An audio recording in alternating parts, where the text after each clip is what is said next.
হর মহাদেব, জয় শিব শম্ভু, জয় মা তারা। আমি আচার্য ভোলানাথ প্রত্যেক দিনের মতন রাশিফল নিয়ে উপস্থিত হলাম।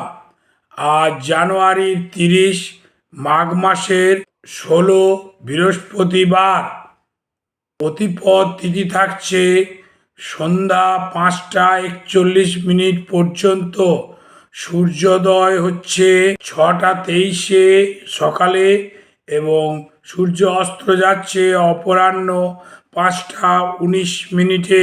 আজকে নক্ষত্রটি হলো শ্রাবণা নক্ষত্র। এবার আসি আজকের মূল বিষয় অর্থাৎ রাশিফল।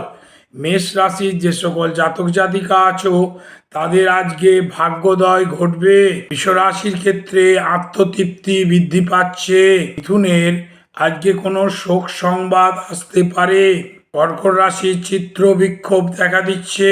সিংহ রাশি কোনো শুভ প্রয়াসের সাথে যুক্ত থাকবে এবং তার ফলে তোমার আখেরে লাভই হবে। কন্যা রাশি অভীষ্ট সিদ্ধি হতে পারে। তুলা রাশির জাতক জাতিকাদের আজকে যকৃতের সমস্যা দেখা দিচ্ছে। বৃশ্চিক বিপদে চালিত হতে পারো, সাবধানে থেকো।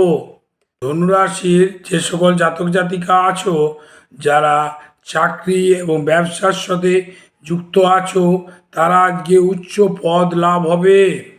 মকরের পারিবারিক কলহ একটু এড়িয়ে চলো। কুম্ভ অহংকার করো না, ক্ষতি হবে। তোমাদের অহংকার কিন্তু দিন দিন বৃদ্ধি পাচ্ছে, একটু সাবধানে থেকো। মীন রাশির মাথায় যন্ত্রণা হতে পারে, একটু সাবধানে পথ চলো। এই হলো আজকে রাশিফল। প্রত্যেক দিনের রাশিফল আমার চ্যানেলে দেখার জন্য অতি অবশ্যই আমার চ্যানেলটি সাবস্ক্রাইব করে দাও। হর হর মহাদেব, জয় শিব শম্ভু।